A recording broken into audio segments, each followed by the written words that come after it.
G'day, here's a parcel of Nobby's Opal from Lightning Ridge. It's still in the clay. Some of it there's more sort of seam, as you can see in this, but basically just treating this as specimen pieces. Do what you like with it. Put some of it in a fish pond perhaps, I don't know. Whether there's any real stones amongst it, I doubt it. But in something like that, you could still possibly shape it into a stone. I'll zoom in anyway. I'll just give you another look at the relative sizes there. As you can see, that's 50mm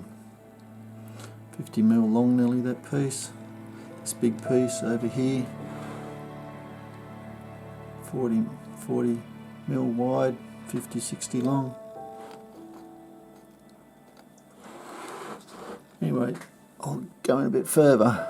Basically, to keep tumbling this, to just start to wear the opal away. This white material is quite hard, and it's almost opalized. So to keep tumbling it, all it would do is just wear the opal away. There's a bit of clay that's just happened to be in there. There's a few bits like that. But, this is an interesting piece.